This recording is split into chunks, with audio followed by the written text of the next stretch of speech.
Talk to me. Let's go. Welcome to the League of Trade.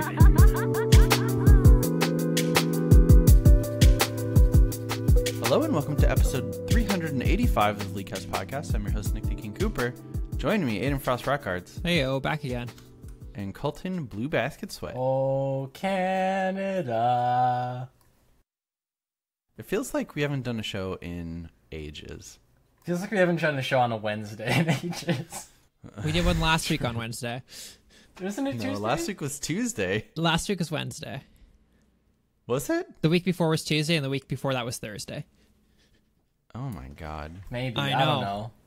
Jeez. Okay. I think Aiden's just altering history for his own benefit. Like Carmen Sandiego. Hey, this week we're going to talk about upcoming changes for patch 9.14 in our Rising News. It's going to be a little light. We're going to talk about TFT a little bit. We did say we were going to talk about Kiana this week. However, none of us really knows know what she does. So It's it's weird. going to We've be all pushed been back. playing TFT and not regular. I played a bunch of League. Oh, okay. Not a bunch, Never but mind like then. more than other people, I imagine. So we're going to push that back one more week while we kind of transition back into regular League. Got some super sick roundtable questions. I think this is a roundtable answers. I think this is a good question that we could continue to ask occasionally. Every week for the next month. Every week. Cheese Pick, LCS news with the Rift Rival Roundup, and then we got quite a few emails that we'll be addressing. Aiden, how was your week? I had Canada Day this week, so I didn't play much League until today. So Canada Day was lit. Did lots of fun stuff. And then... Did you ride a moose? I didn't know. Did you drink maple syrup straight from a tree? So... Did you... A little insight to my life. So we tried to do like some of like the biggest Canada things that Kennedy wanted to do, right? Like go to Tim Hortons, and then she ordered 50 Timbits. Timbits are shit, by the way. Jesus. Why not 90? So then we ate 3 each, and then there was 44 left. So anyways. For those who don't know, what is a Timbit? 'Cause I don't know what that is. Donut hole. Okay, it's like a little donut hole. Okay. Yeah. But they're like different ones, and like they come in like big packs from Tim's, and like 50 was like $8, so they're cheap garbage. Anyways, we did what all the cool high schoolers do and hang out at Tim's at like 9 o'clock and eat Timbits and hot chocolate. But what's better on Canada Day, Kennedy really wanted to have a Kinder Egg. She really wanted a Kinder Egg because you guys don't have Kinder Eggs. For those who don't know, a Kinder Egg is like a little chocolate egg. It's shaped like an egg. It's vanilla chocolate and like milk chocolate. Vanilla on the inside, then milk on the outside. And there's a toy in the inside for like children, like a little children's toy, right? You guys can't have them in the States because they're illegal, because it's illegal to have toys inside food, I think, is the reason why. So what we did was at like the middle of the day on Canada Day, we walked to like a drugstore, found a 3-pack of Kinder Eggs, bought them, walked to behind the drugstore, and just ate chocolate and got our toys. So it was like the most fucking... It just looked dumb. It's like, this is definitely where people like smoke cigarettes, but we're eating chocolate and playing with kids' toys. But hey, we did the Canadian stuff. Oh, we also had poutine, which was the other Canadian thing on the to-do list. Did you apologize for things that didn't require an apology? As always, yeah. Okay, good. I was just making sure you got the real Canada experience. Oh, we also saw... Have either of you two seen Toy Story 4 yet? I haven't. Yes, I saw it last weekend with my sister, and I actually think it's fantastic. It might be the best Toy Story movie. I love it. I love Toy Story 2, but I think it's better than 1. Well, it's definitely better than 3. It might be better than 1. It is so good. Oh, dude, fucking Duke Kaboom. Duke Kaboom. Stop spoiling it. You're going to ruin it. It's not a spoiler, but like... That's not a spoiler. It was yeah. also great to see that in Canada. Okay, yeah. Did the entire theater just erupt? Yeah.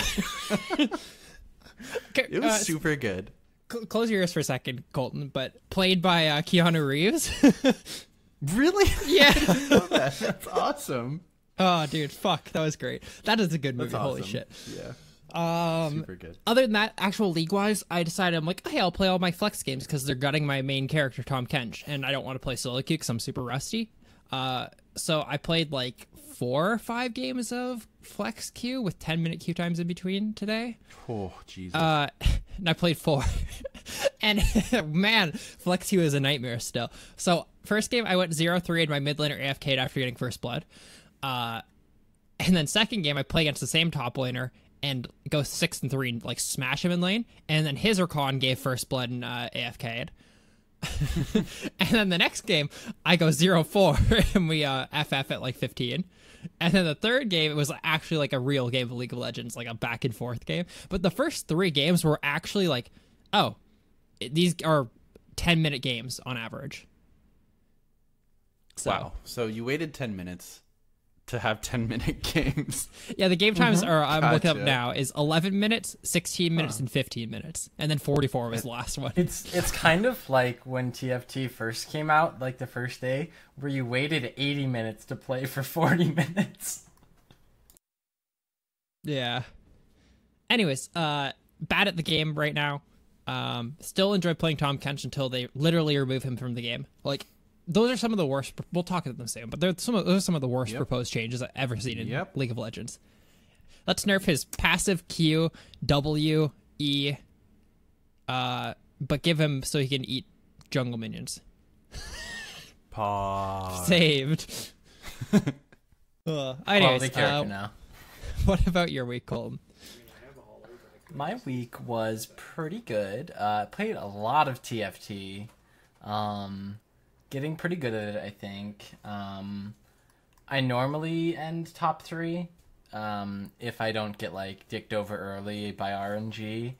I think that there's definitely some serious balance changes needed before they put a ranked queue in there, but we can talk about that a little bit more in our bi-weekly.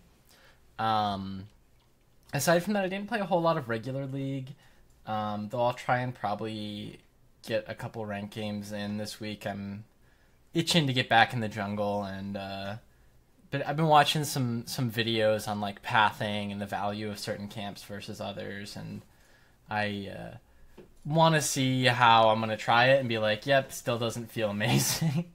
But I'm definitely gonna get some games in.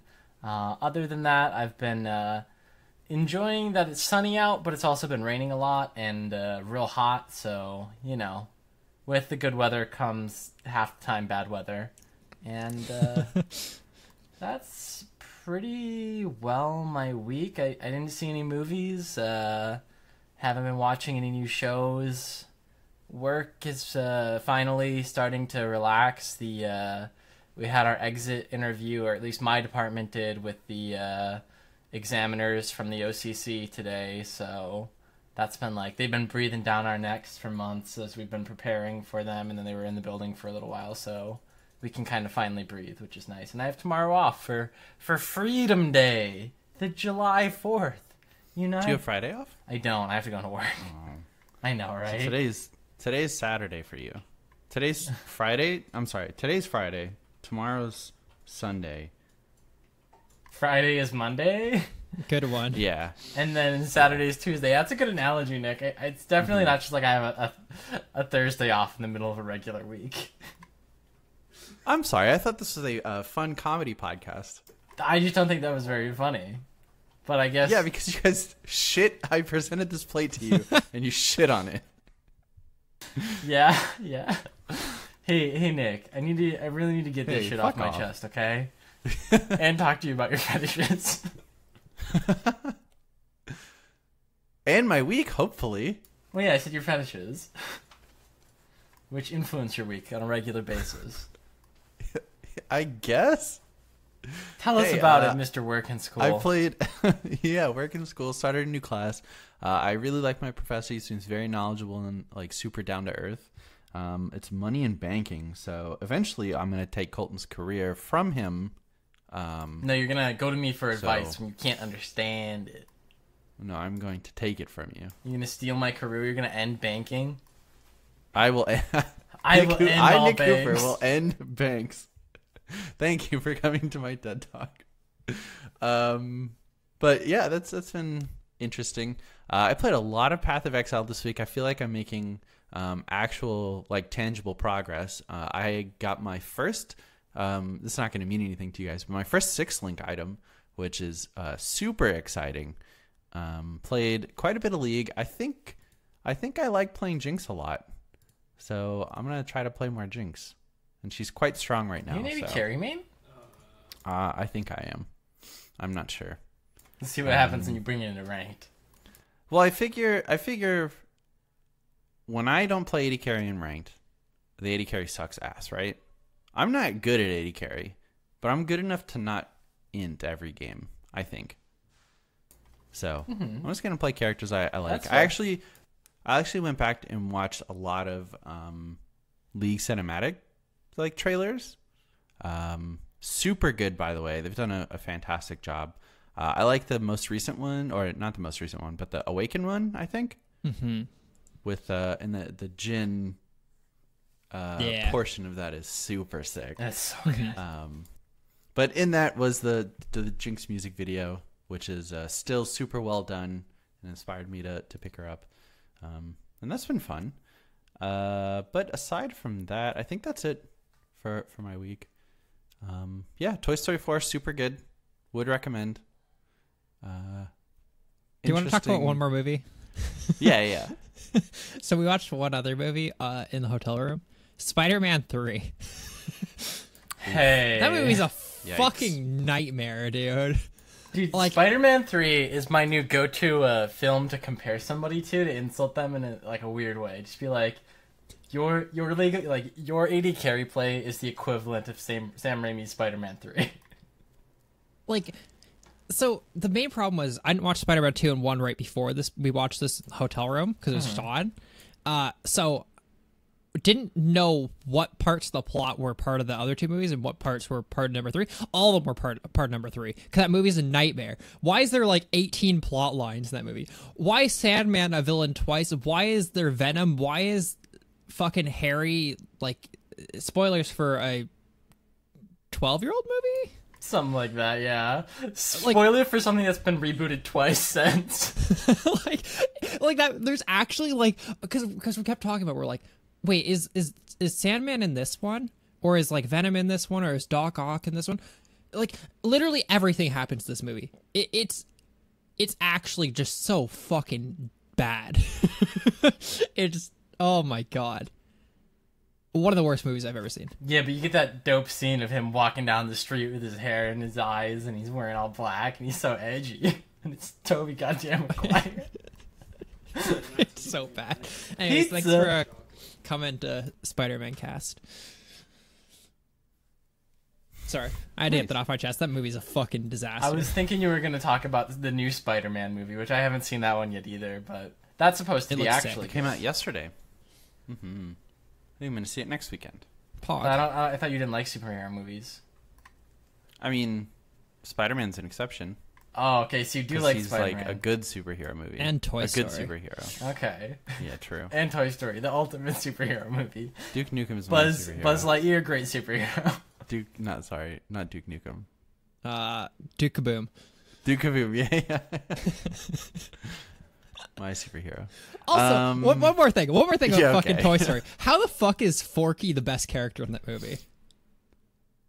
Ooh, that's tough. That's like the Olaf complex, right? Like, in theory, Olaf should be the worst character of Frozen, right? But he's somehow endearing. Somehow Forky, if you watch any trailer for the movie, you go, that is an abomination. They're ruining my childhood. And then he's the best character. He is a good character. I don't know about the fucking best. love it. Dude, it's so I don't good. know about the best, but Fucking go see that movie. Holy shit.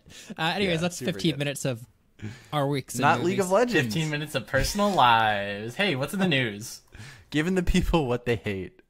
Hey, so pretty slow news week. Instead, we're going to talk about the upcoming planned changes for 9.14. So we have some nerfs, I think. It doesn't say. Changes to Tahm Kench Top. A few soft counters, quote, to champion kits for high-level play. So that probably includes like Aurelia and Akali.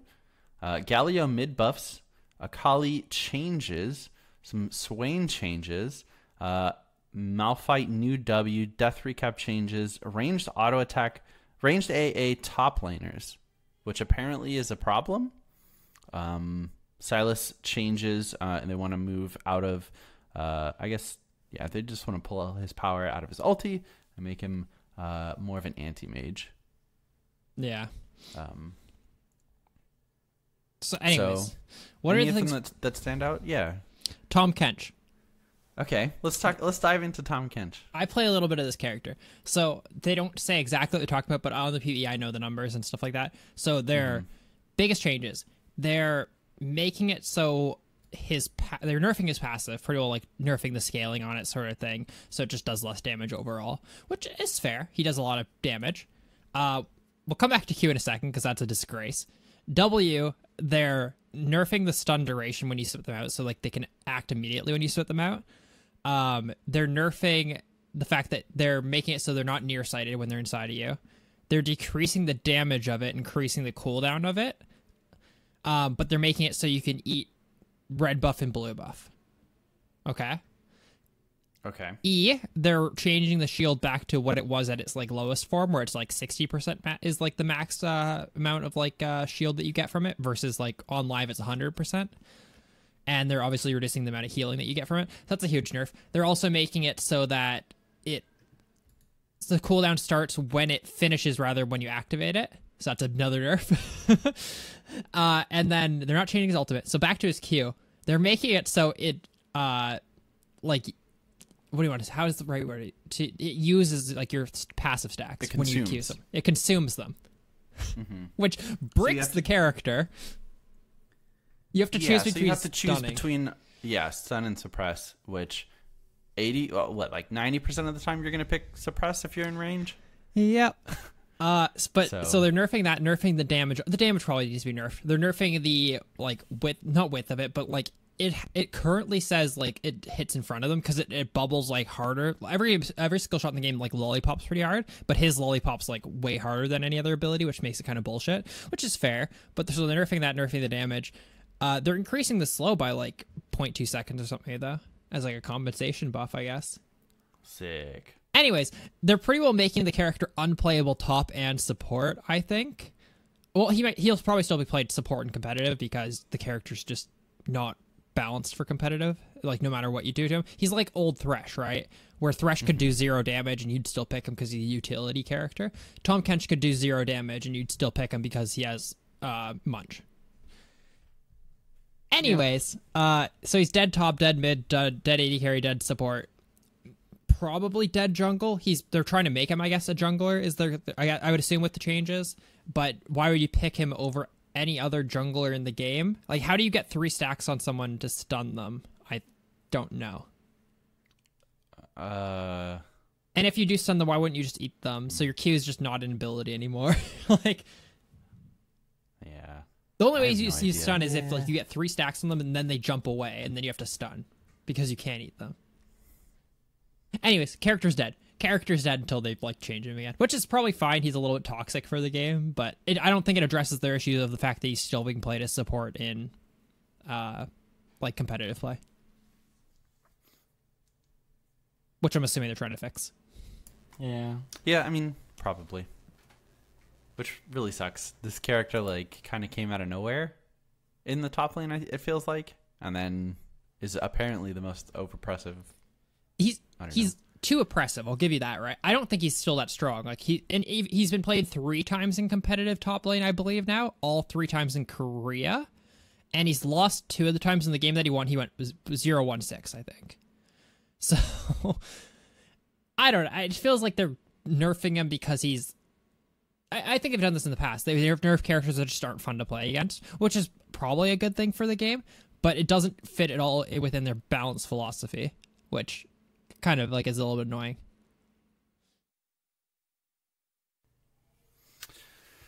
Yeah.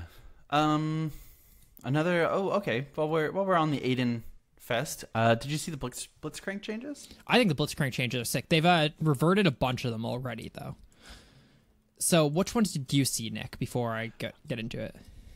So I saw the one where his W has charges and will root him for 1 second per charge consumed. However, his ultimate removes CC from himself. Yeah, so they completely removed that mechanic. They're not going to make it so it roots himself anymore. So pretty well the only thing that's really changed now, the self-slow is lower, I believe. And his ultimate still is going to have, which I think is a cool thing, his ultimate is a shield breaker. So does it cancel shields or does it do bonus to shields? It breaks shields, like cancels them. Okay, so just regardless of what they are, it just cancels them. Okay, so Colt, you obviously haven't heard about this. Nick, I'm not sure if refrain from answering if you know the answer to this. There's one other character in the game that they're trying to make into a shield breaking character. I think it makes fucking 0 sense on his kit. Do you have any idea? Who do you think is a shield breaking character? Who do you think this ability will break a shield? I know who I don't think it is. And so your reaction tells me it's not going to be someone it should go on. Well, maybe it could go on like a Heimerdinger or like, like characters like that are kind of technical, right? That would make sense, like a Silence or something like that. I guess I could see it. I'm thinking more of like a brawler type character would be a shield breaker, like a big beefy bruiser to me would be a shield breaker kind of character. Well, they're putting on Renekton's stun. Okay, It feels like it's so out of place, though. I don't think that's the best. I don't think it's the worst. Just like I don't think I've ever in my history of League went maybe Renekton's stun should break shields. So I think the weird thing is his stun is already super good, right? I think arguably his E is the worst. Like his empowered E. Why not just put it on there? Yep. I don't know. Oh well. Also, we already had increased damage to shields, and that was too strong. So now we're hey, this just takes away shields completely. I don't know. I like that the mechanic is in the game somewhere. It just seems like it seems weird that it's back, I guess. Yeah. It's just odd. Yeah. Stay tuned to 6 months from now when they revert all of these changes. Yeah. I'm trying to look for more big changes. What There's about the a ton of Swain one? Wukong. Do you like the Swain ones? Because you're a Swain player. Yes. Let me pull up. There's gonna be some clicking for a bit. I gotta find the actual changes. I remember seeing those and I'm like, holy shit, I should show this to Nick. They're actually like really cool changes that I think will help the character out a lot. Yeah, so it looks like I'm not sure if this is being pushed for 9.14. I hope they are. So they're taking away that you have to have soul fragments to cast your ulti, which I think is big. And then you can cast the second part of the ulti at any point, but the damage scales with the amount of health that you've stolen or the damage that you've dealt up to a cap. So it's sort of like before, but you can cancel it earlier. Instead of empowering your ultimate, those soul fragments will now increase your max HP by 5 and restore a portion of your mana, because that's being removed from the Q.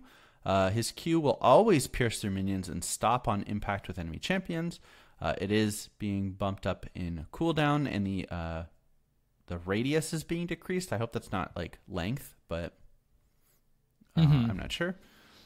Which I think is a super good way to handle it. Gives him a lot of wave clear early on, so I like that. And then the changes to his ultimate, where it will scale. You don't need any souls to do it.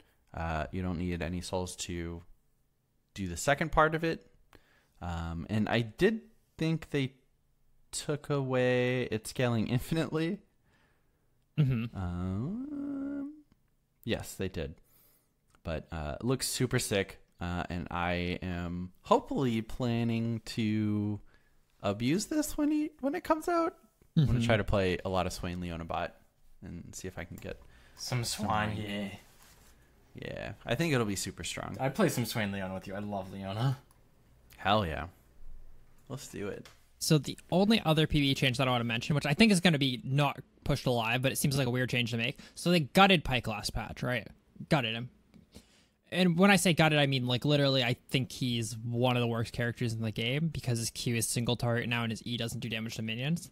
So what they did currently on the PvE is they're buffing the fuck out of his ultimate, which is weird. Oh yeah, I saw that thread.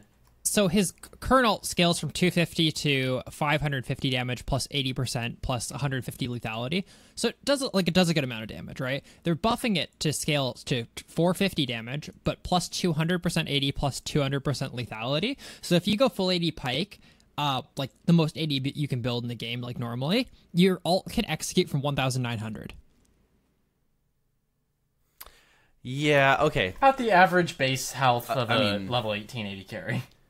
Yes. However, that was with like It was super, the most janky rune setup that you could do with 4 Spear of Shojin and 2 lethality items, Gathering Storm at 50 minutes. That being said, I think it is not unreasonable in a game to get it pretty easily to like 1,200, 1,400 area with like a real build. I think 1,000 should be the cap. I think that's a really solid number for it to max out at. I agree. I feel like You're anything dealing 1,000 true damage to someone. Imagine And if that it was the base resets. damage of an ability. I was joking about Cho'Gath ult.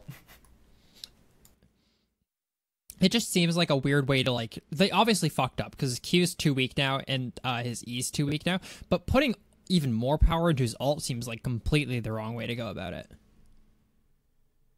Yeah, I think so too. I mean, so the trade-off I think is that it does less damage to not the target it kills. Mm-hmm. It does half damage, which definitely helps with like it will reset in team fights less frequently, I feel like. Or it will make team fights less like, okay, I hit R once, now I'm just going to hit it 4 more times. But it does kind of feel, I don't know, like a lot of damage. Maybe it'll get nerfed.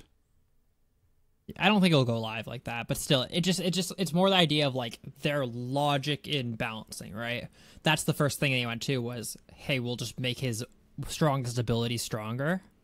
That seems like a flaw in balance, I guess, is my logic. Yeah. I agree. I think there's a lot of changes you can make to Pike, and making his ult stronger is probably not the right direction to take it. Because it's already really, really, really strong. Mm-hmm. I also think adding damage to it is probably not the way to go. Like, you could do things like make it a little bit bigger, make it a little bit more reliable. What if I told you that, hey, they also, like, essentially gave another 300 gold to his ulti when you get a kill? Did they? Wasn't that something they were talking about, Aiden, where if he gets the kill, it now gives him a cut and the assist to cut? It just like puts it so like it's easier to understand that you're both getting gold. That's just how they're doing it. So like rather than getting the kill gold, the 300 kill gold, you both just get cuts. So like, because sometimes people were confused. Like there was actually a game, a Korean LCK game where LS didn't know that if they die in your ultimate, you still both get the gold. So like they're making that like the quality of life like clarity change. Gotcha. Which I think is good. Clarity's always good. Yeah, I mean, I think so too. But yeah, I don't know if we talked about it last week, but the Demacian Vice skins are on the PvE too. It looks like they're not doing the Darius one though. I was kind of upset about. Not yet. Yeah, that's fair. That's Not super yet. fair. They see how well these sell. They look sick. I'm gonna buy the Lucian one 100%, but the They Garen look one pretty cool, man. maybe not. Yeah, and they've got the Predator like handshake. Mm-hmm. And I think an icon, which is super sick. Gonna listen to some Vaporwave. Even yeah. like the icons and stuff look cool though. Like that's what's more impressive.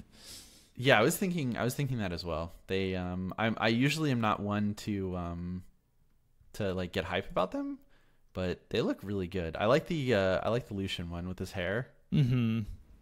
Super sick. But yeah, we'll talk about that on the patch that they actually come out. So hey, what do you guys want to talk about teamfight tactics wise Colton, you've been playing a ton. Do you have any ideas for?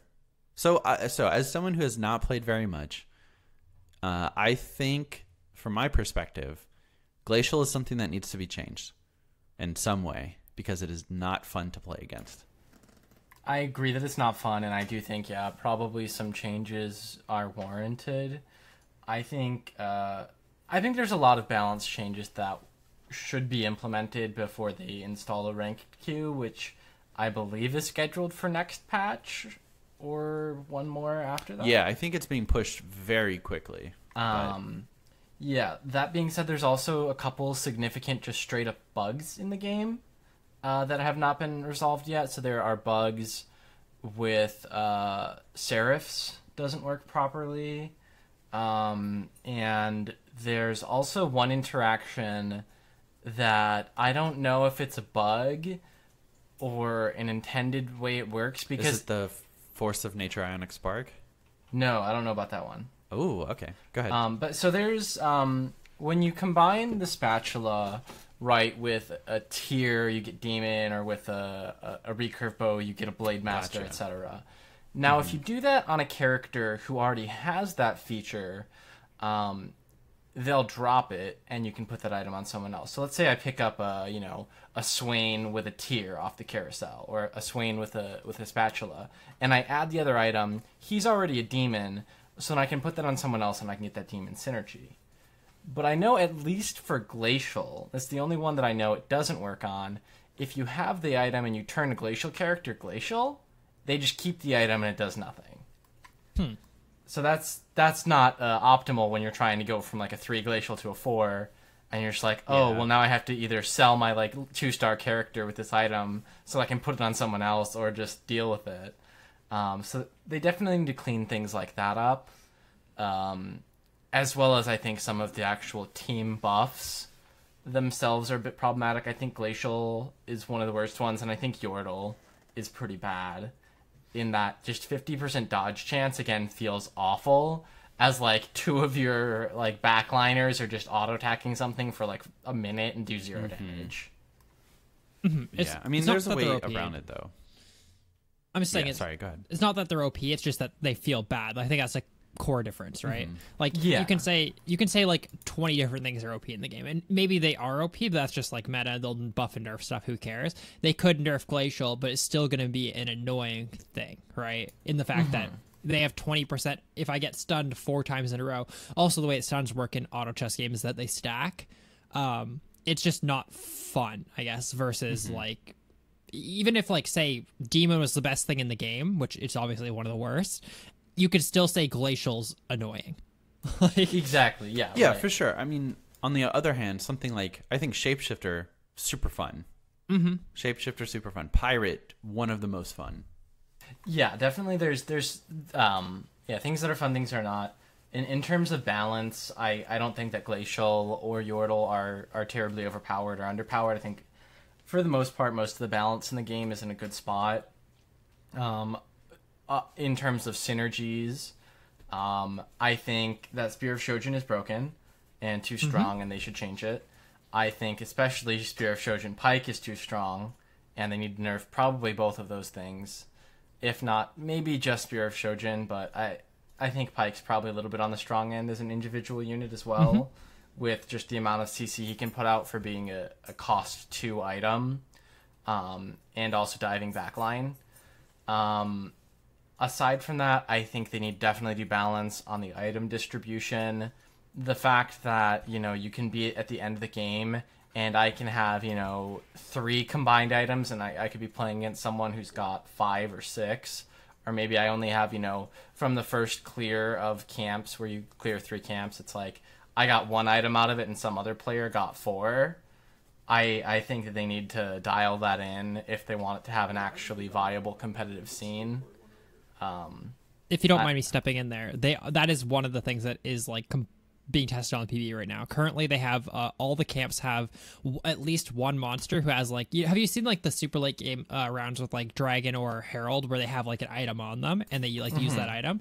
Every single camp will have one of those at least, which makes it so that everyone at least gets one item, which I think helps out a lot already.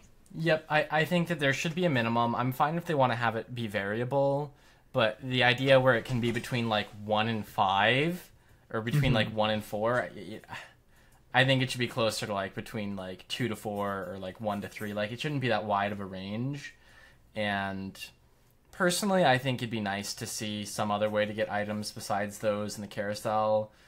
Like if you could purchase one from your trade row for like 10 gold or something, and it's still random, like I think that would be an interesting mechanic, just because you have all of these cool like items and item synergies, and what do you end up doing every game? You put 3 items on your backline carry and maybe like 1 item on your frontline tank, because that's all the items you get.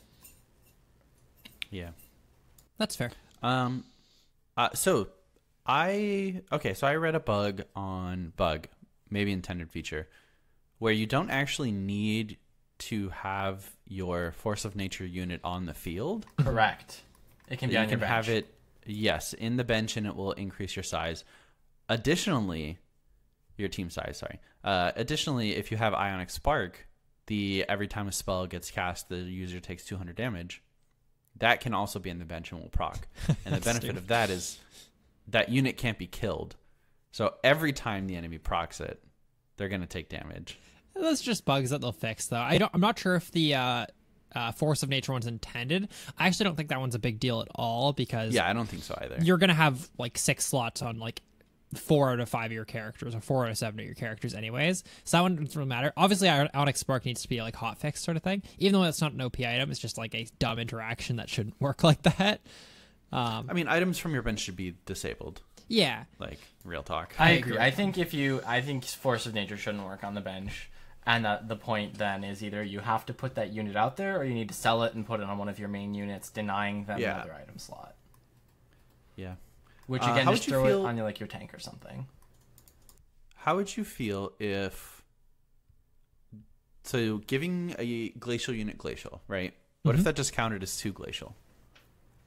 I'd be fine with that, but I think that'd be too strong. yeah. It seems quite strong, The problem but is that I think it's very interesting. they balance the number of like how strong certain things are by the number of Actually- characters in the pool, right? That's the problem, right? Yeah, and I guess their Yeah. rarity, yeah. Because in theory, you could have like, what's like a good example? Assassins, right? Or no, Blade Master is a great example, I think, where there's 3 or 4 like really cheap Blade Masters, and then there's Yasuo and Draven, which are 4 and 5, right? In theory, you could have your like 4 like cheap ones or whatever, or your 3 cheap ones, and then just have an extra Blade Master, so you could get your full Blade Master bonus super That's early. fair, yeah. Okay. It's just Yeah. like allows them to. It would be harder for them to balance. I think is the problem. And I think honestly the biggest issue with that is like if you got it early enough on, you could have like let's say 6 glacial with only 5 units on the field, or like with only like 4 units on the field. And I think that's the biggest issue with it, is that the strength of those big buffs at 4 or 6 units is also bound by the how late you are in the game, where you have to have at least 6 units on the field, and you need to fully all in on that comp if you really want to get that. Okay. I would agree. I think it should just drop it off of them. Either that, or you shouldn't be able to do it in the first place on the other types. I think either way is fine for balance. I just think it needs to be consistent across, Assassin, Blade Master, Glacial Knight, all of the different options you can get with Spatula. Nice. Anything else? Can I before we ask move on? you guys what your favorite thing to currently do in TFT is? I feel like that would be just like interesting, like Not build play. wise. I think I burnt out a little bit. I think it's a good game, just kind of the same thing every single time. I think Wild Anything is actually some of the most fun, like comp-wise. You get Warwick and Italy, who are both very cheap, very common, very good units, and they suddenly like have so much attack speed. Yeah. What about you guys? I normally lean towards ranger comps, whether that's a spirit ranger, glacial ranger, or maybe sometimes there can be like a noble ranger. I lean towards that, but I definitely will take what the game gives me. I play gunslinger pirates pretty often. The other night I had a really, really strong 6 assassin team. I definitely try and play it by ear. I think if you try and go like all frontline with like 4 or 6 knights, that normally does not work. Even though it sounds like it would be really fun, it just, I don't think it's good enough to play. Yeah, they just don't have the damage. Nice. How about you, Aiden? How about you, Aiden? Yeah. So my favorite thing, and I see like no one really doing this right now, is using spatulas to give different effects, but for those effects, not for comps so much, but for like their actual effects, right? So I think Graves is the best character in the game for this, in the fact that you turn him into a blade master, or B, an assassin. So you run assassin comp with Graves, so you then turn into assassin, or you run gunslinger comp and gunslinger and blade master, and then you turn him to a blade master. And I love seeing how the effects like work when you like change those characters around, right? Graves is obviously the best one because he has AoE auto attacks, but I think the better one is gunslinger blade master. So gunslinger passive is that you have a chance to you have a chance to attack every single unit in your range, right? And then blade master comp passive is that you attack stuff multiple times, like a chance to attack everything multiple times. So if you give Graves, who's a gunslinger, blade master, he then attacks everything around him multiple times, which they're all AoE attacks, right? So it's like a goofy thing where you can like make him into this like weird carry. And then assassin on the same thing. Assassin gives you obviously crazy crits and makes you jump into the fight, right? So you can actually accidentally fuck up and give like an 80 carry assassin. They'll jump into the fight and kill themselves every single time. But Graves, he then jumps into the middle of the fight and then AoE crits people for like 2,000. Like those are fun things to play around with. Or like giving characters. I feel like I see no one doing this. Give one of your characters who needs to charge mana fast, turn them into a sorcerer. So they gain mana like really, really fast. Like those are super fucking cool mechanics, and I wish I saw more of it. I feel like they're slightly suboptimal. I feel like it's more optimal to build them like to give you your perfect comp. But man, it's fun to like just make people do stuff that they're not supposed to do. Like Graves Assassin is such a blast. Yeah, I agree. I think that there's a lot of fun to be had with that. I haven't done a ton with that. I'm typically, putting things on them to round out comps. That being said, making Graves, let's say, a Blade Master on top of being a Gunslinger. If you're running a Gunslinger comp, it's often that you're also probably running Pirates and Blade Masters because, hey, Gangplank is a Pirate, Blade Master, and a Gunslinger. Mm-hmm. So you get a lot of synergies there. Or like just like anything though, it's like you see like everyone thinks Demon's the worst, right? For sure. Make Graves into a demon so that his AoE auto attacks have a chance to burn everyone's mana. Like it's just cool shit like that just isn't. I feel like it's probably just not optimal is the reality, but man, I never see that. It's so much fun though. Hell yeah, cool. Join us next week for a TFT cast. So no, it'll be interesting to see how the meta like evolves as people get better at the game, figure stuff out. Let's jump into the round table. So last week's question was, what champion would you want added to Teamfight Tactics? What would their ability be? So due to Facebook's algorithm, we got 0 responses on our Facebook because like no one saw the post because Facebook algorithm is sick. Because we won't give them money. That's the reality though. Anyways, our Discord though had some awesome fucking answers, so make sure to hop over to our Discord when we post these questions each week. Dual Douster I think had our like top answer of the week. It's so good. He said, I choose Singed. I want his ability to be Poison Trail, always active. Every round, Singed will randomly target an enemy unit, then run towards them. When he reaches the target, he runs past them and selects a new target. Singed will keep on running until he dies or the round is over. What a fucking cool idea for an ability. Like, that's so unique and fits so much into the game. That's brilliant. Joford said, my man Jin, his 4th shot, that big ouchie. I actually like the idea of having a couple characters like Vayne, for example, where they don't have a mana bar, but they just do something every however many shots. I feel like that's like, you don't need every character having an actual like, mana there are ability. several characters that don't have abilities but just have auto attacks. Mm-hmm. Like like Vayne and Graves are the immediate examples where Graves doesn't have an ultimate. His auto attacks just work differently. Same thing with Vayne and Silverbolts. I'm trying to think if they might be the only two actually. Yeah, it's just a cool thing. It like spices up the game a little bit. Obviously, also counters demons a little bit, which is just I like having stuff like that in the game. It's different. Cartoon Dread said, Nunu, he'd be a legendary. His ult would be super awesome or super cool. He says, Nunu ult would be fucking wild. Just like nuke people if he doesn't die, sort of thing. That'd be pretty cool. Be so strong. So would he be like a glacial brawler or Glacial brawler, I think. Yeah. Yeah, Or- I feel like that'd probably be the. Or you, I could Is see Nunu him the- as an elementalist, I guess. Yeah. I just feel like you can't have too many glacial Ellies, right? Yeah, you That's can the- have you 3 have to- glacial elementalists. That'd be fucked. They can I feel sub like stuff glacial out. is like, yeah, you have to take out a glacial unit to put in another one. Gearbox Dragon said, Kane, and what you can do is make him a 2-cost champion. His ability is the spin or the knockup, but the way they can make him cool is his transform only happens if you complete a tier in assassin or for blue or demon for red and give him a boost to health.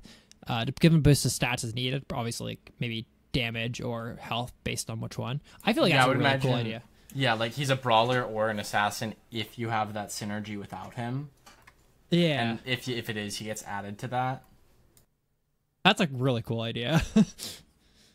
And then we have Abe, who said Oriana and her Shockwave. I feel like Shockwave is such a good ability. Like it'd be cool in the game, and she'd be another robot, I guess. Ult right at the beginning of the fight. Oh no! Maybe she wouldn't be a robot. But she could not be a robot. Yeah. Make her an assassin. Um, Assassin robot. I meant to mention this in the previous section about TFT. Did you guys see their post about skins in the game?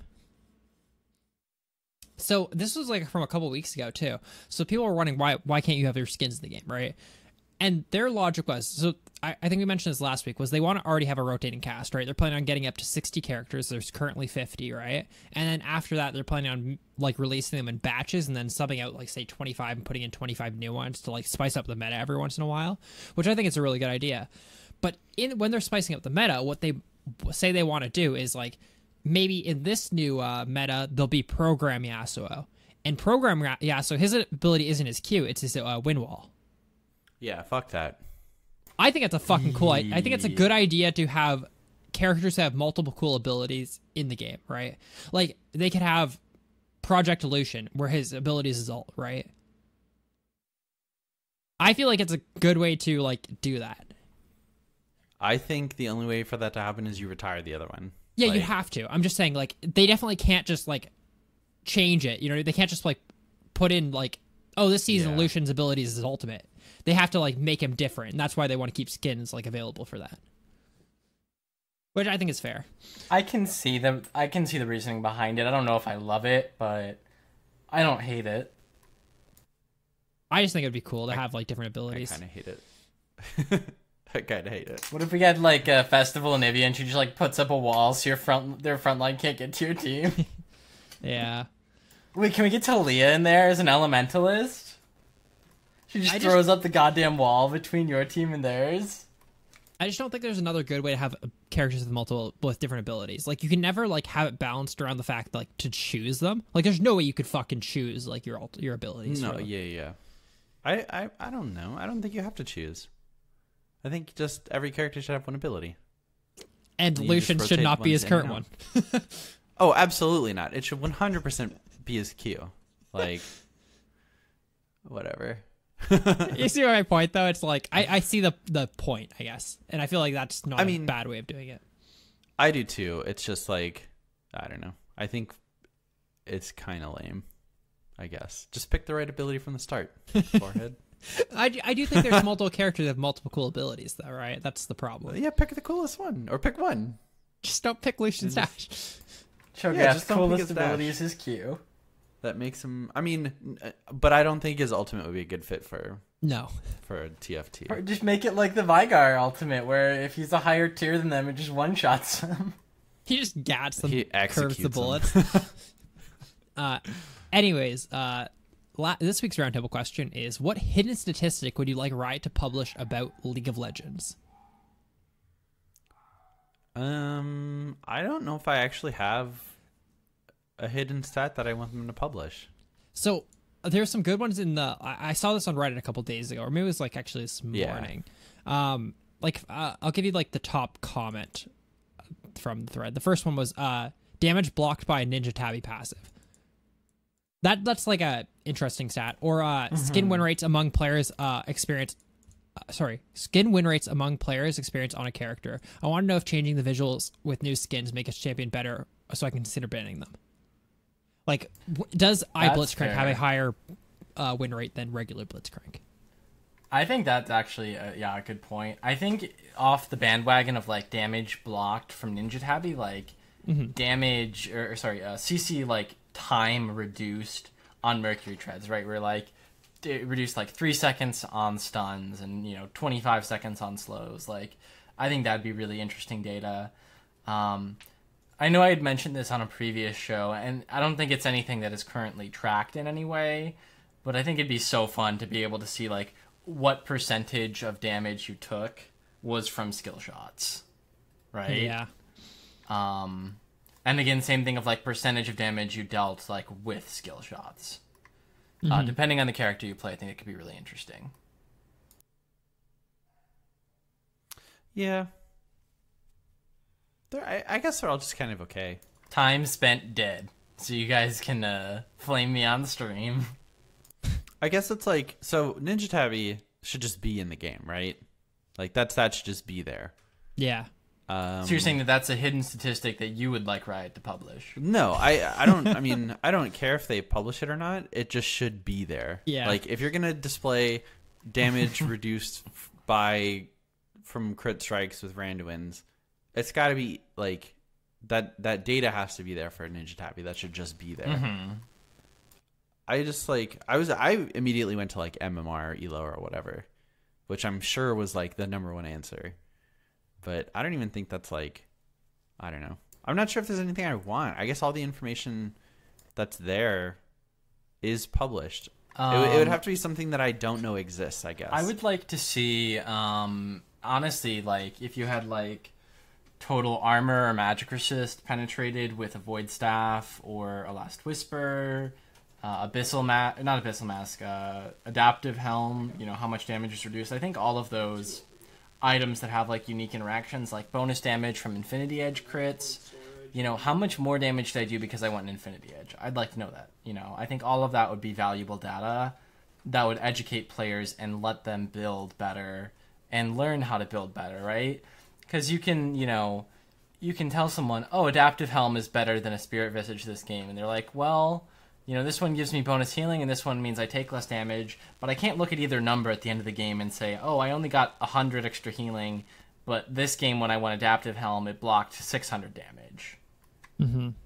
I think a lot of those unique effects should all be tracked and put on the Yeah, they should just be in the game. Like, it's not something that I want them to do, though. They should just be doing it, I guess. I think you have some problem with the wording of the question, because that is not the state of things. You believe that is the way that things should be, that you want it.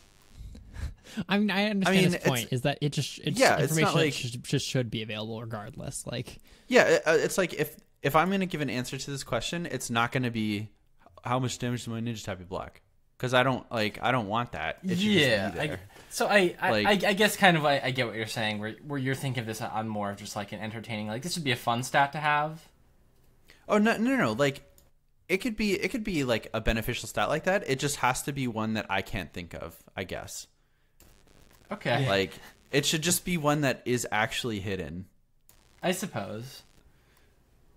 I have a couple ones that you guys might want to discuss. So one of them is win rate to money spent for players. That should be private. I mean, not for individual players. I mean, but like overall is like be able to look in yours. Overall, sure. Like people who spend over X amount of money, what's their overall win rate? Like, is their win rate higher? Like, sure, percentage based. That's what I mean. Not like not. Oh, Aiden, I see that you have a 38% win rate, but you've spent $8,000. Yeah, not that. No. Okay, the other one this isn't even my main account, but I've spent $3,000 on it. Yeah. No, that one was dodge rate based on characters being picked on the enemy team. So the okay. rate at which champion select fails. Like if When- champion select fails, it would like take a counter of like all the current enemy picked characters Okay. and like who. I think we like, want to look at ally and enemy, but I yeah. have to include allies too.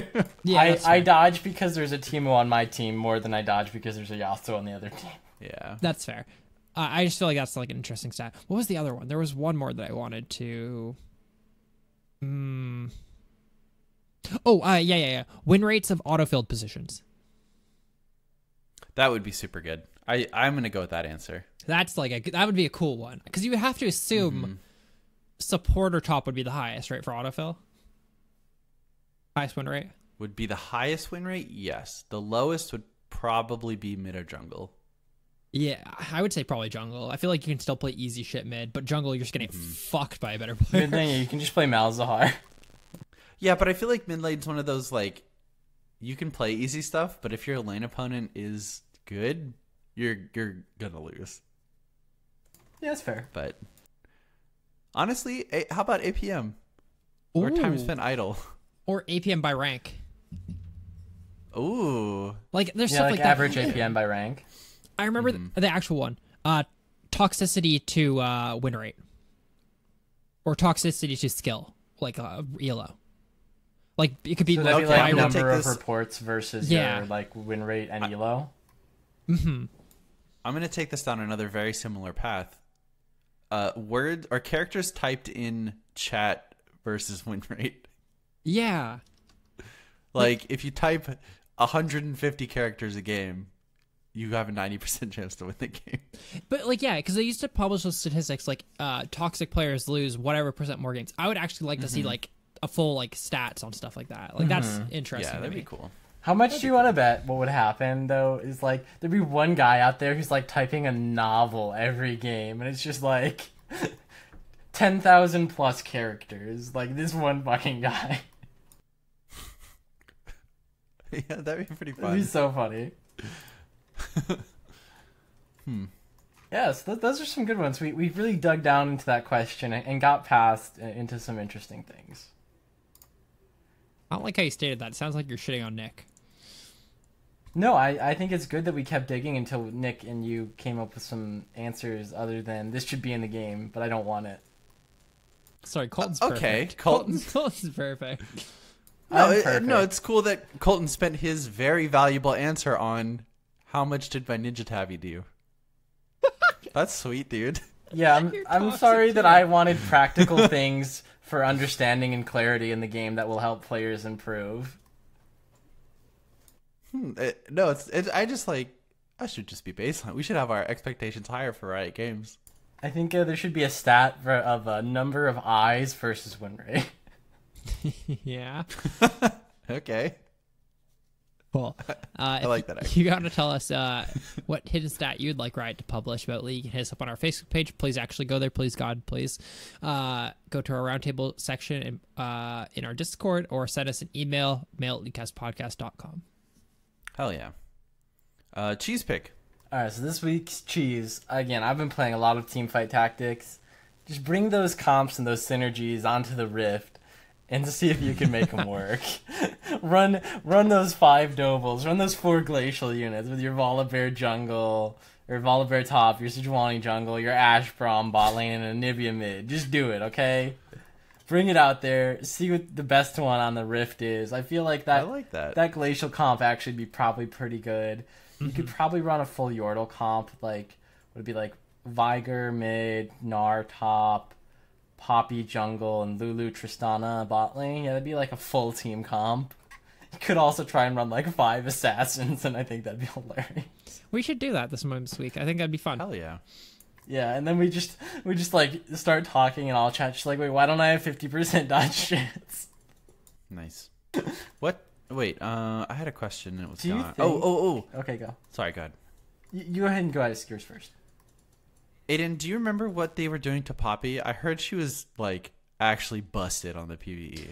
I saw they were changing her W. I just know Yeah. that. I'll look it up if you guys want to keep going. I'll find it. Okay. Yeah. All right, so my question was going to be, do you think at this point or in like the near future, will there be people who have played Teamfight Tactics, never having played regular League, and then like, what do you think is going to happen when then those people move and like try out actual League, right? Like they I think those.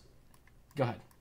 I was just gonna say I think those people already exist. So I think it definitely not that exists that people like. Not that they've tried League yet, but that they've played TFT without playing any League proper, I guess. And I have no idea how that's gonna work. I think there's definitely people that have played TFT and never have played League of Legends on Summer's Rift. I just think it'd be so funny when they go onto the Rift and be like, wait, I can buy items in the store. Wait, there's no synergies. I picked Nard What because round I is saw this? we had a Warwick. What round is Why am this? I went back to lane with 3,000 gold so that it would generate faster. There's like a huge argument about that on Reddit because like people were upset they weren't gaining XP for TFT games, but they can't make you gain XP for TFT games because what if you hit 30 from only playing TFT and then played ranked, right? Yeah. Mm-hmm. So I people, mean, the alternative is like you lock TFT behind like, oh, hit level 5 before you play TFT or something. the alternative people are saying Or in have the a separate threads, experience bar for it. they're just saying make it so you gain XP after 30 for TFT, which is fair. That's easy enough, Yeah, right? I think I like that. Yeah, yeah. But yeah, it's just like that, there could be a situation where someone plays TFT to 30 and then tries to play ranked. The real way to get the ultra information, right, about your player base, lock TFT behind your placement games in solo queue. Oh no.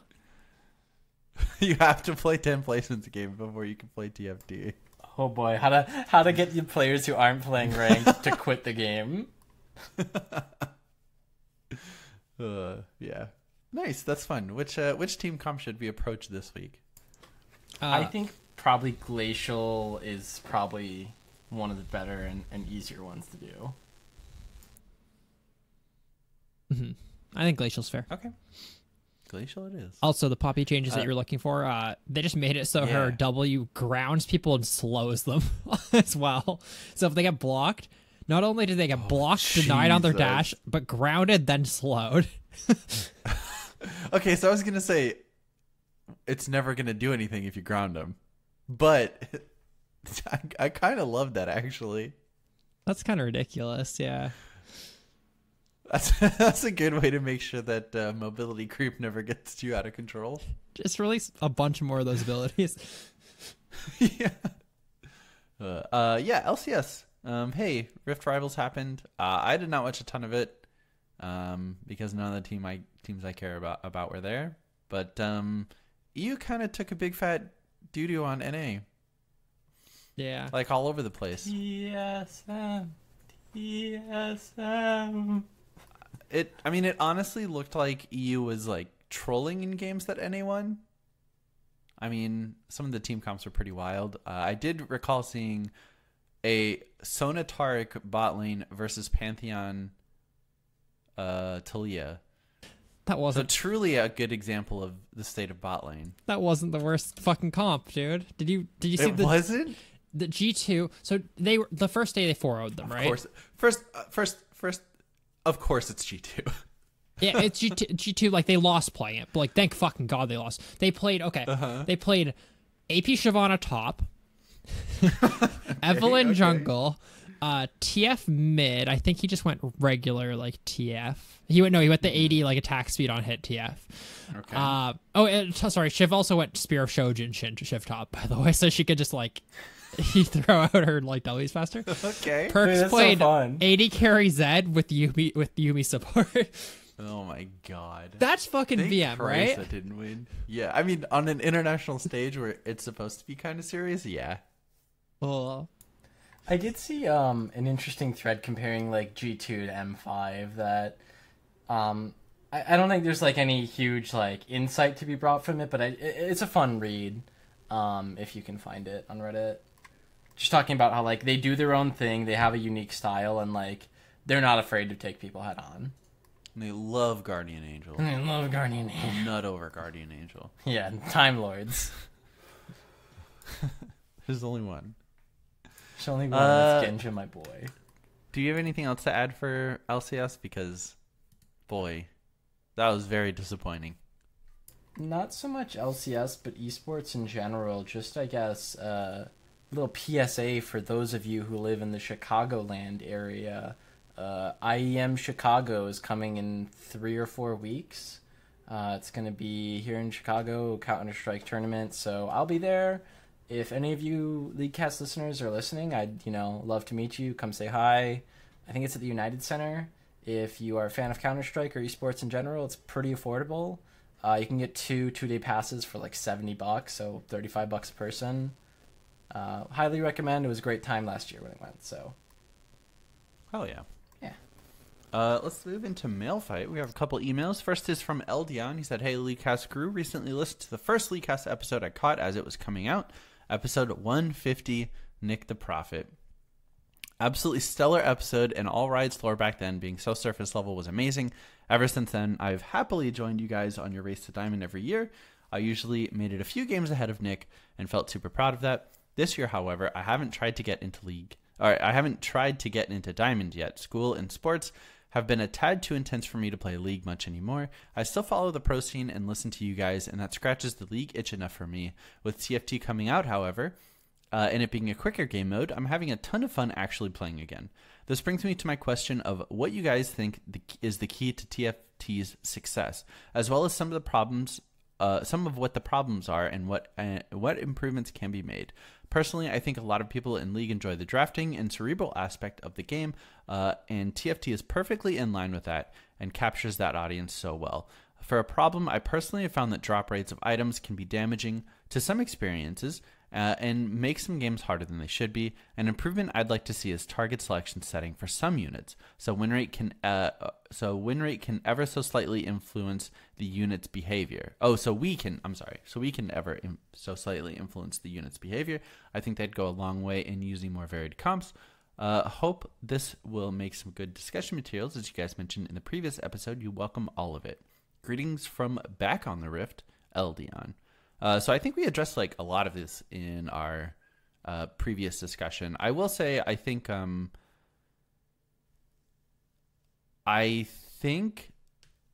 the biggest issue I have right now with TFT is that it takes so long.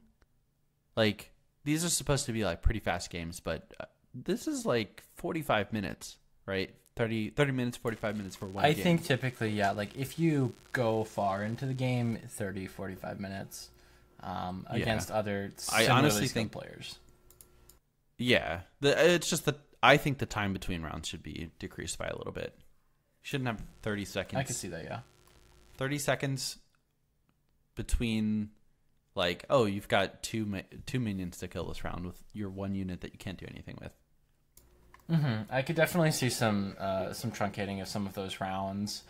Also, things like, if everyone has cleared their battle already, even if there's 15 seconds left on the clock, just skipping it.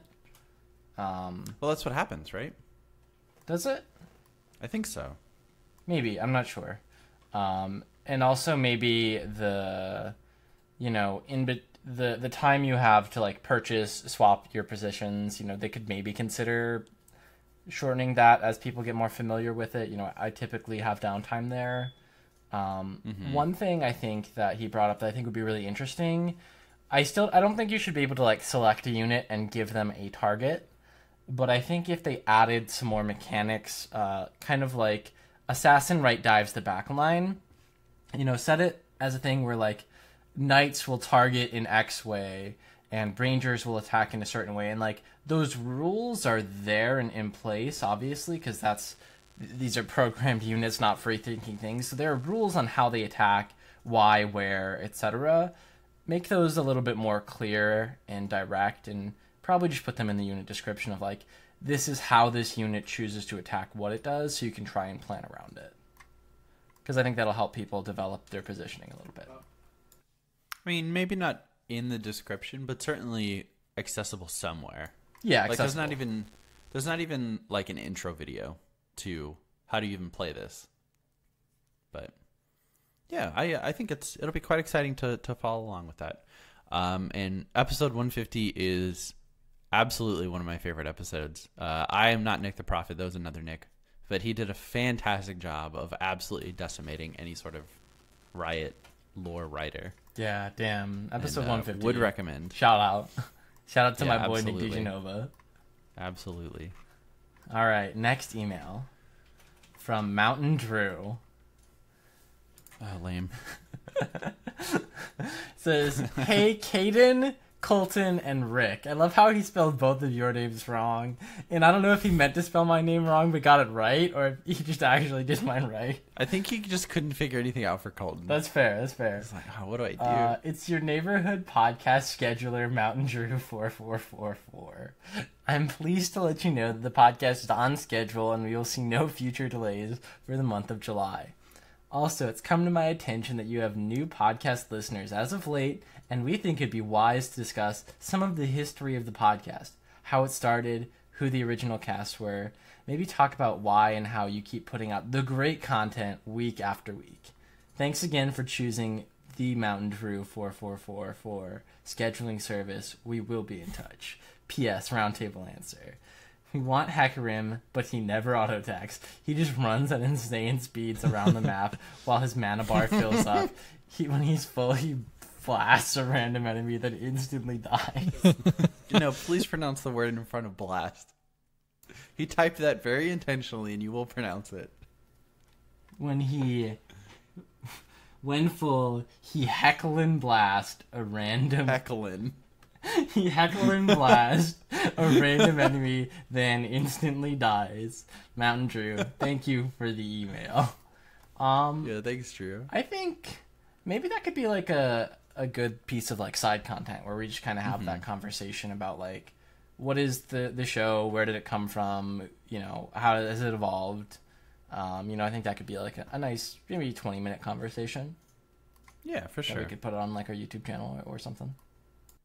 Hell yeah. Or on the show and it's not already an hour and 15 minutes long. True. Yeah, we can that's use that another to thing, bulk up yeah. the content when we have a 35-minute show. That will be a That would have been bi-weekly a good discussion. topic, for this week before TFT.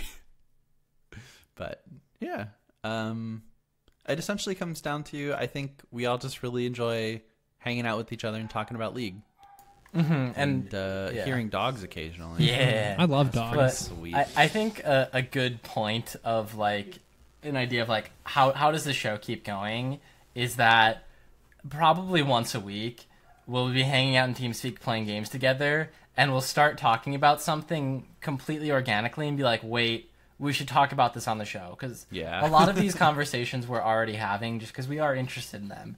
And it's like, did you see this thing? Oh yeah, let's talk about it. Let's talk about this change in balance or how this interaction works. And it's like, wait, this is our content, but we're going to be having these conversations one way or another. It's just whether or not the microphones are on. Yeah, for sure. I mean, Aiden and I's discussion about Swain was way better than what happened on the show, and you'll never hear it. So that's pretty sweet. You guys are the worst. But yeah, thanks, Drew. Next up is from Elias. He said, what champs do you guys think are OP in low elo and bad in high elo, and vice versa, bad in low but powerful in high? I love your podcast and I love you guys. Keep it up. Hey, thanks for the support. We love you too. I think we should all throw out 2 champions, and we'll go around. We'll go round robin, and I'll start. Blue Cane. Good in low elo. Probably not very good in high elo. That's fair. Redkin, very good in high elo. Probably a little bit worse in low elo. That's fair. Okay. That's actually harder than I thought. I thought I'd have them immediately. I think that Kindred is probably pretty good at low elo, and against people that actually know how to deny her marks, not very good. I think it's easy to say a lot of like really high skill characters. Like I think Azir is pretty bad probably in low elo, but pretty good in high elo just because he's a difficult character. But I think that kind of skirts the question. Mm-hmm. Aiden, any thoughts? Mine's actually Tahm Kench. Even though the character's obviously strong because like a lot of bad players are hitting high elo, I think overall like the character, if you play him at low elo, I don't know if you can lose lane because there's not enough good players to like do stuff like, hey, I'm a GP player at low elo, but I know this is a bad matchup, so I'm gonna just like sit on my barrel lane and then go Klepto instead of a Grasp. Like, no player at that ELO, like, goes, oh, I'm against this, so I'm going to change the way I'm currently playing my character. They're going to play it the exact same way, and therefore you're just going to win, right? That's, like, the biggest thing is, like, in theory, Gangplank's a really good matchup for Tahm Kench, but if a Gangplank main goes, holy fuck, this matchup's shit, so I'm going to go Klepto so I can just poke him and then just sit on a barrel for escape all the time, then you can never kill him. But lower ELO players aren't going to... They're just going to play their Grasp GP like they do every other game. So I think that's like... No, go ahead. I was just going to say, I think that's why he's like stronger at low ELO than high ELO. Hell yeah. I think that's a really good like point to bring up is that if you're not changing your runes and masteries every single game, like that's probably something you should improve on. There's plenty of time in Champ Select to see who you're playing against and to make those decisions like optimally every single time, I think. I think the exception to that is many junglers are going to take the same runes regardless of the team. Yeah. Yes, I think jungle is an exception. But even then, you can make a decision between like, oh, I'm going to go shield bash this game because I want my dueling to be a little bit better rather than demolish or something like that. Mm-hmm. Or you can maybe pick, something that's going to scale a little bit better. Maybe you choose to go water walking celerity, or maybe you choose to go like magical footwear and cosmic insight if you're not going to need that early movement. Yeah. Thanks, Elias. All right, I think I pronounced your name 3 different times, 3 different ways. Yeah, you did. Last email is from Jordan, or Jordan. I'll be like you, Nick. We'll pronounce it different. So I've got a few non-league questions that have been on my mind this week. All right, thanks. That was the last question. I'm going to go ahead and end the show. No, we'll answer your non-league question. Also, the last part of this email doesn't need to be read aloud, just some info for you guys. I've already removed it. You already removed it. I was going to say, this seems relevant. Except that sentence. Pog. Hey, so I'm doing karaoke with the lads this weekend. I invited a coworker friend to join while talking about it. A different, less liked coworker eavesdropped and invited herself. How do I uninvite her, or should I even uninvite her or give her a chance to redeem herself in a non-work environment? Question 2 is Rocky. I think we should take question 1. Okay. Question 1. I got this. Okay. Send her this podcast and timestamp this. Oh no. Yes. Do that. Okay. Okay. I mean, real talk. So, a chance to redeem herself in a non-work environment to me indicates that you've never invited her outside of work before, right? This is the first time. But give her a chance. Like, what if it's great? What if it's super fun? What if she fucking slays karaoke? Yeah. Right? What if she is the singing queen? Only 17. She's gonna be a future wife. I think definitely like someone's personality at work and outside of work can be very different. So if you haven't had any, severely unpleasant experiences at work, definitely give it a shot. I think uninviting someone is probably going to cause more drama than it's worth, other than, the next time you decide to hang out with the one coworker, maybe send it to him as a text message or an email so that it doesn't get overheard kind of thing. And again, worst case scenario, maybe you have a slightly worse time. Best case scenario, maybe this person ends up being pretty cool, and now you have another work friend and another, friend. For my actual answer, just really quick, was I think your options were either just let her come and then just it'll probably be fun regardless. I think your other option was at the time mention that it was nip it in the bud. Yeah, rather than like asking no, them Karen, and then I going, didn't invite you. Fuck. Yeah, I don't know. I think your options were either saying that there or just yeah. Anyways, just go with it. You'll have fun. You'll have a good time.